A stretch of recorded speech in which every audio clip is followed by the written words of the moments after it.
Yes, I'm going to ride my fixed gear 775 miles from Sacramento to San Diego, California. So here's the bike check of what exactly I'm going to use on my bike. And hopefully through this video you could figure out like, oh yeah, you totally can ride a fixed gear and bike tour or bike pack or whatever you want to call it on a fixed gear.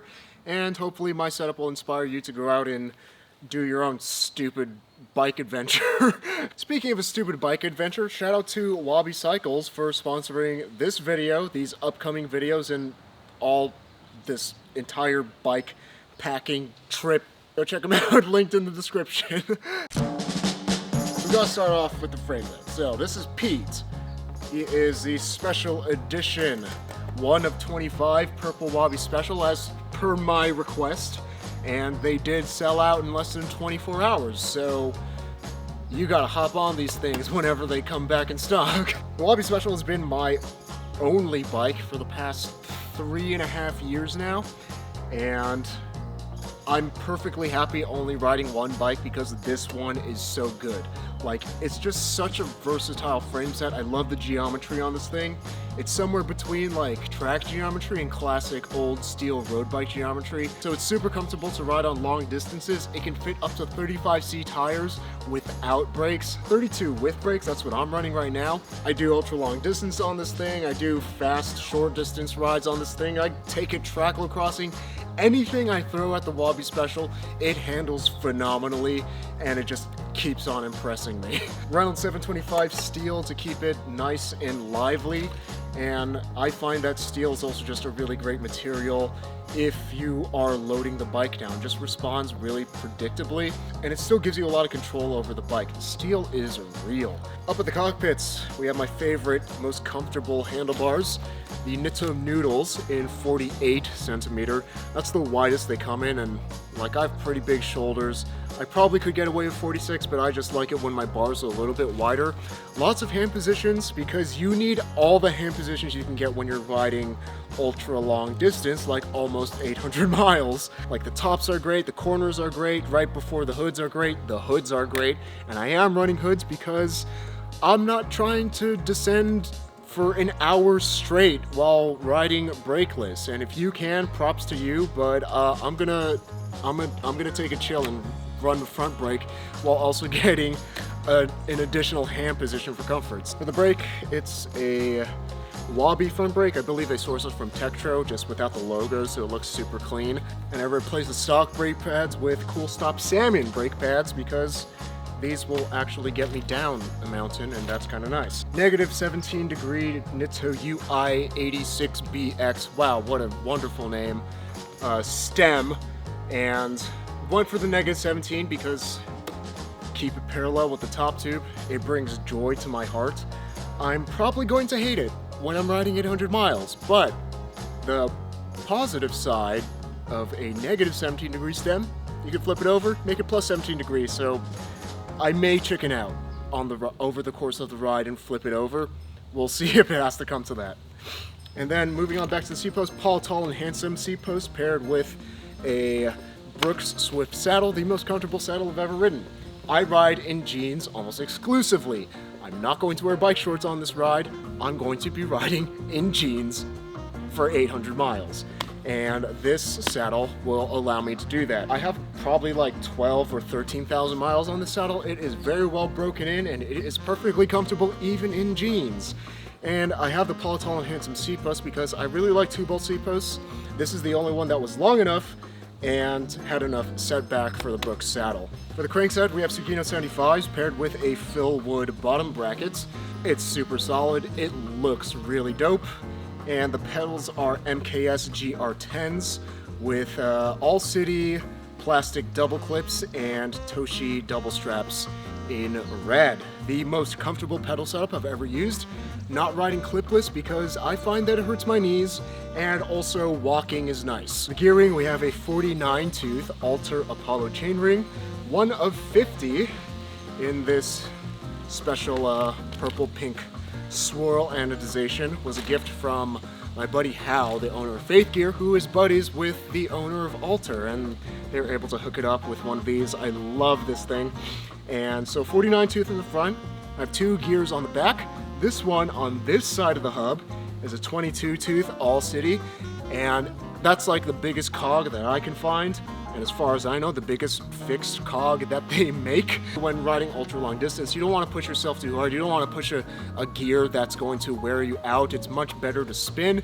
And also, there's gonna be mountains on the way. It's all up and down. So I wanted to have as low of a gearing as possible without spinning out too badly on the flats.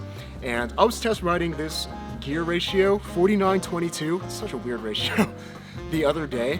And I found that when I'm completely loaded down with my gear, it's probably like 30 or 35 pounds of gear total, but split between my bike and my back. I found that 22 was perfectly fine. The other cog on the other side of this hub is a 19 tooth, and of course the whole drivetrain is strung together with the track chain, the Izumi Supertougness. So the wheels are also new for this bike tour. We have a set of H+ Sun Archetypes in 32 spoke laced to Suzue Pro Max hubs, which are, in my humble opinion, the coolest looking hubs ever made. I'm just such a sucker for anything holographic, probably because I used to collect Pokemon cards as a kid. So my Wabi Sub 15s would probably be fine, probably, for this ride. It's just that they're 20 spoke in the front, 24 in the rear. When I'm loaded down, like, it would be at the cusp of the weight limit, so I want to go with something a bit sturdier and 32 spoke. And also the Archetypes are a bit wider so that the tire profile is a bit round, I guess you could say, than the tire profile on the Wabi Sub 15s, meaning that it corners better, ever so slightly better. It's noticeable, but it's especially noticeable when the bike is geared down and you're descending down a mountain and need as much cornering as you can get. The gear carrying stuff.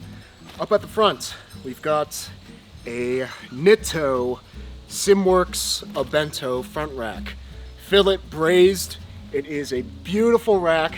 It's also very expensive. It was $200. But you know, that's the price you gotta pay for a really nice, stable rack. That's also really pretty and looks like it'll belong on just about any bike. And to actually hold my stuff, I have a Wald 137 half basket that Rivendell specs. And I went with the half basket so that when it's unloaded, I have more clearance for my fingers when I'm in different hand positions. And you don't really need that top half of the basket because you just fill it up anyway and then strap everything down with a cargo net, so it works out. Front basket holds all the sleeping gear, the sleeping pad, sleeping bag, and a bivvy, which is basically if a coffin were a tent. And then I also have a PDW light mount so that, because I can't mount it on my handlebars, the light would get blocked. So I got it on the basket here. And I also have a U-lock and a cable lock up in the front basket. Moving back, we have a lead out mini frame bag. I went with this one specifically because they gave it to me. It's the perfect size for 4 Cliff Bars in each side. 2 King Cage water bottle cages, and I'll be carrying a 3rd water bottle in a backpack. And then I also have a lead out handlebar bag that I'm using as a saddle bag. This carries all of my bike tools. So the total weight of the bike, completely loaded, minus Cliff Bars and minus water, fully loaded, like my entire sleep kit is in here. I've got the U-lock in here, I've got the cable lock in here, I've got a bunch of tools in here. It is 36 pounds 6 ounces, which for you metric folks, 16.49 kilos. And the bike unloaded, I would say, is like maybe 18.5 to 19 pounds. I actually don't know because I switched up some stuff and got a big heavy cog and more durable rims that have more spokes in them.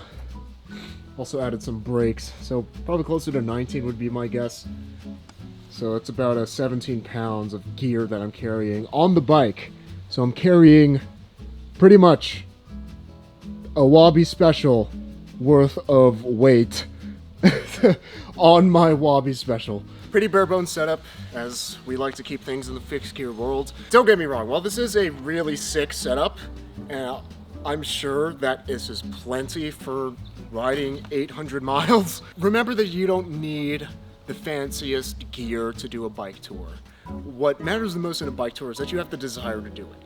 All you gotta do is pack a bag and start pedaling and figure out where you're sleeping. That's pretty much it. It certainly makes the ride more enjoyable to have nice gear, but it's not necessary. What is necessary is that you want to go out there, experience the world on your bike, meet some cool people on your bike, and do something that you are not entirely sure that you can actually do. That is the fun of bike touring, and that's why I'm doing it on a fixed gear. And if you really do want to do a bike tour, all you gotta do is start pedaling. Before I head out on this bike ride, no, this isn't a bike ride, this is a bike journey. I will be making a gear video of what exactly I'm going to be taking so that you can see what exactly you need to do some multi-day bike touring on fixed gear. In the meantime, Fixie Famous shoutouts to Thane Berg, Brandon Black, David K, Gio DeZero, Julian Corona, Ryan Witt, Scott Polongi, and Zane Kolnick for helping to make these fixed gear videos possible through the support on Patreon. Again, shout out to Wabi Cycles for sponsoring this bike tour. Remember that life is short, but don't make it shorter, so be sure to ride your bike every day to be reasonably dangerous.